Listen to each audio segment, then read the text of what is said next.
مطلب یہ اس طرح کی بڑی باتیں ہوں کہ لوگوں کو یہ بتایا جا رہا ہے کہ پاکستان کے اندر دیکھیں جی عورتوں پر کتنا ظلم کیا جاتا ہے، یہ تو بہت خراب ہو گیا ہمارا امیج، یہ ہم نے ظلم کر دیا عورتوں پر، تو تشدد ہے، یہ ظلم بربریت ہے، تو آپ اس طرح عورتوں کے ساتھ بدتمیزی سے بات کر رہے ہیں، بچیوں کے ساتھ اس طرح بات کر رہے ہیں، اجازت نہیں ہے، وہاں پہ سختی کی جاتی ہے، لوگوں کو باہر نہیں نکلنے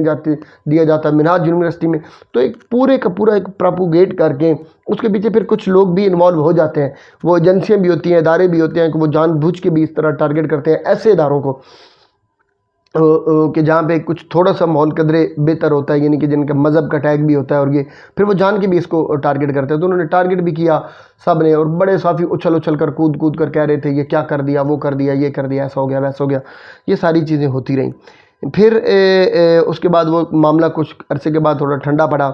لیکن وہ جو بھی تھا، خرم نواز گنڈا پور صاحب نے ایک زبردست سٹینڈ لیا اس پہ، اور انہوں نے کہا کہ میرا ہاسٹل ہے، میں ان بچیوں کا گارڈین ہوں، میں ان کا باپ ہوں، میں نے یہاں پہ ان کو دیکھنا ہے۔ اس ماحول کے اندر آج کا جو چل رہا ہے، اس ماحول میں، اس سسٹم کے اندر میں نے اس طرح کی کسی بھی قسم کو کوئی پرمیشن نہیں دینی، کسی میڈیا کے بندے کو، کسی موم بتی آنٹی کو، کسی کو اچھا لگتا ہے لگے، برا لگتا ہے برا لگے، والدین کو برا لگتا ہے اپنی بچیاں نکال لیں، میں اس ماحول کے اندر میں یہ رسک نہیں لے سکتا کسی بھی طرح کہ بچیاں جو ہیں وہ اکیلی باہر جائیں۔ میں نے بچیوں کے حوالے سے بات انہوں نے نہیں کی تھی، انہوں نے اوورال یہ کہا تھا کہ جس طرح کا ماحول ہے تو میں یہ اس طرح کی پرمیشن نہیں دے سکتا اور میں یہ رسک نہیں لے سکتا۔ خیر، دوسرا واقعہ اسلامیہ یونیورسٹی کا ہے۔ اسلامیہ یونیورسٹی کے اندر جو کچھ ہوا، ہاسٹل کے جو وارڈن تھے وہ بھی انوالو نکلے۔ ایک نام اس میں اعجاز شاہ کا آ رہا ہے، میں چونکہ میرے پاس پورا ڈیٹا نہیں تھا تو میں نے اس پر بات کی بھی نہیں تھی، اور میں کرنا بھی نہیں چاہ رہا تھا، سچی بات ہے، اس ٹاپک پر بات، کیونکہ میرے لیے بڑا نامناسب تھا۔ ابھی بھی میں نے اس ڈیٹیل میں نہیں جانا کہ وہاں جو بھی ہوا وہ جو بہت انتہائی تکلیف دہ اور افسوسناک بات ہے، لیکن مسئلہ یہ ہے کہ وہاں کی انتظامیہ، وہاں کے لوگ اس میں انوالو تھے، ہاسٹل کے جو وارڈن تھے وہ انوالو تھے، ہاسٹل کے جو آنر تھے ایون یونیورسٹی والے وہ خود انوالو تھے، ایون ٹیچر اس میں انوالو تھے، اسٹوڈنٹس اس میں بہت سارے انوالو تھے، انتظامیہ ہاسٹل کے انوالو تھی، پولیٹیشینز اس میں نام آ رہا ہے وہ انوالو تھے، بہت سے ایک پورے کا پورا ایک وہ مافیا تھا، ایک گروہ تھا، ایک سرغنہ ان کا تھا اپنا، اور وہ اس پورے پلان کے تحت وہ ساری چیز کو چلا رہے تھے۔ تو ایک طرف یہ ثانیہ ہے بہاولپور یونیورسٹی کا، اسلامیہ یونیورسٹی کا، ایک طرف وہ ثانیہ، اور دونوں ایک دوسرے کے اپوزٹ ہے، ایک وہ سکینڈل ہے، ایک یہ سکینڈل ہے، دونوں کو سکینڈلائز کیا گیا، لیکن ایک اس میں تھوڑا سا فرق تھا، یہاں پہ صافی برادری اس طرح نہیں بولی، اور وہ صافی خاص کر جو منہاج یونیورسٹی کو ایک وہ جبر کا ٹائٹل دے کر اس واقعہ کو وہ بولے تھے، اور بالخصوص وہ موم بتی آنٹیاں وہ تو بالکل ہی چپ کر گئی ہیں، خاموش ہیں، جیسے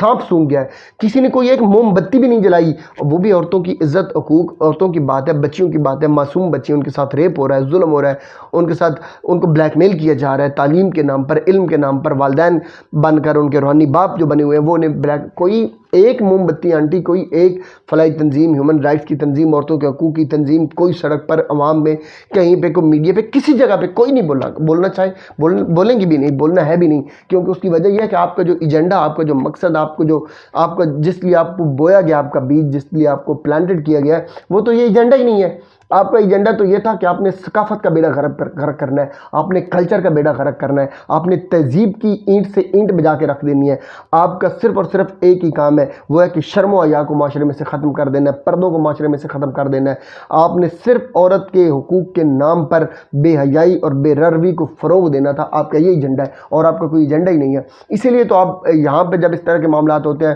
تو آپ کی زبان جو ہے وہ گتھی سے کھینچ لی جاتی ہے، اور جب کوئی ایسا واقعہ ہو جہاں پہ تہذیب کی بات ہو، تمدن کی بات ہو، ثقافت کی، کلچر کی، مذہب کی، روایات کی بات ہوتی ہے، وہاں آپ کی زبان 1.5 فٹ باہر نکل آتی ہے، اور آپ 6 گز لمبی زبان کر کے آپ بولتے ہیں جیسے آپ اس ٹائم بولے تھے۔ حاضرین، 2 واقعات ہیں، ایک یہ سکینڈل ہے منہاج یونیورسٹی لاہور کا، اور ایک یہ سکینڈل ہے اسلامیہ یونیورسٹی کا، دونوں ایک دوسرے کے اپوزٹ ہیں۔ ایک میں وارڈن، ٹیچر، ETC سارے کچھ ساتھ ملے ہوئے ہیں، اور بچیوں کے ساتھ ظلم اور بربریت اور وہ کچھ ہو رہا ہے کہ ان کی عزت، ان کے مستقبل، ان کی زندگیوں کے ساتھ ایون کھیلا جا رہا ہے، اور دوسری طرف منہاج یونیورسٹی کا وہ واقعہ تھا کہ جہاں پہ بچیوں کو روکا گیا ہے، سختی کی گئی ہے، بالکل اسی طرح جس طرح اپنا باپ آپ پر سختی کرتا ہے اپنے بچوں کے اوپر، بالکل وہی سختی تھی، وہی تھا، وہی رویہ تھا، اور ایک اس کو سکینڈل بنا کر اور ظلم بربریت بنا کر پیش کیا گیا۔ آج آپ کو ان میں سے دونوں واقعات کو اگر آپ سامنے رکھیں تو کم سے کم یہ سمجھ آ جائے گی کہ اس وقت خرم نواز گنڈا پور صاحب کی جو تقریر بچیوں کے سامنے جو شاؤٹیڈ تھا، جو اونچا بولنا تھا، جو سخت لہجہ تھا، جو نرمی نہیں انہوں نے دکھائی تھی اور انتہائی سختی کی تھی، وہ سختی آج اگر آپ اسلامیہ یونیورسٹی کے اس واقعہ کو اور حادثے کو اور سانحہ کو اگر سامنے رکھیں تو آج آپ کو سمجھ آ جائے گی کہ منہاج یونیورسٹی جو تھی اس کے اندر جو معاملات تھے وہ اتنی سخت تھے، تو وہ کیوں تھے، اس کی وجہ کیا تھی۔ اس کے پیچھے ایک تو ان کے اوپر یقیناً ایک مذہب کا، پولیٹکس کا، ڈاکٹر صاحب کا نام بھی ہے، تو وہاں پہ اگر اللہ نہ کرے کوئی اس طرح کی چیزیں ہوں تو یقیناً وہ الٹیمیٹلی بات ڈاکٹر صاحب کی طرف جائے گی اور ان کا امیج بھی خراب ہوگا۔ اس لیے بھی انہیں زیادہ سختی کرنی پڑتی ہے اور چیزیں زیادہ باریک بینی سے دیکھنی پڑتی ہیں اور زیادہ چیک اینڈ بیلنس رکھنا پڑتا ہے۔ تو میں کسی یونیورسٹی یا کسی ادارے کے خلاف تو میں بات نہیں کر رہا، ادارہ ایک عمارت ہے، اس میں کیا یہ بیٹھے ہوئے لوگ ہی ہوتے ہیں۔ تو ایک تو میں یہ چاہوں گا کہ اللہ کرے کہ یہ پوری کی پوری انتظامیہ کو فارغ کیا جائے اور ان سب کو ان کے جرم کی سزا دی جائے، جو ان کی سزائیں بنتی ہیں وہ انہیں سزائیں دی جائیں۔ دوسرا یہ ہے کہ میں ریکویسٹ کروں گا کہ اپنے بچوں پر، اپنی بیٹیوں پر خاص طور پر بے شک سختی ہوتی ہے، ہوتی رہے۔ ہاسٹل میں جتنی سختی اپنی بیٹیوں کو، اپنی بچیوں کو وہیں پر بھیجیں، اور بچیوں سے بھی میں یہی کہوں گا کہ جہاں آپ کو بلیک میل کیا جاتا ہے وہاں ایک سیکنڈ بھی نہ گزاریں، نکل جائیں ان اداروں سے، تھوڑی سختی برداشت کر لیں، اپنی عزتیں بچائیں، اپنی زندگیاں بچائیں، اپنا مستقبل بچائیں، اپنی نسلوں کی حفاظت کریں۔ آپ ایک اچھی ماں اگر آج آئے گی تو آنے والے دنوں میں ہمیں اچھی قوم اور اچھی نسل ملے گی۔ تو بات اس لیے میں نے تقریر یا ساری آپ کے سامنے جھاڑی ہے کہ ایک وہ سانحہ تھا، جو ایک سانحہ تو میں اسے نہیں کہوں گا، ایک وہ واقعہ تھا اور ایک یہ سانحہ ہے۔ اگر اس واقعہ اور اس سانحہ کو سامنے رکھیں تو آج ہم یقیناً، ہم سارے لوگ جو ہم یہ ڈیسیژن لینا چاہیے ہمیں کہ پھر کیوں نہ ہم اپنی بچیوں کو ایسے اداروں میں بھیجیں جہاں پر بے شک سختی ہوتی ہے لیکن کم سے کم ہمارے بچے محفوظ تو ہیں، ہمارے بچے سیف تو ہیں، ہماری بچیوں کی عزتیں تو سیف ہیں۔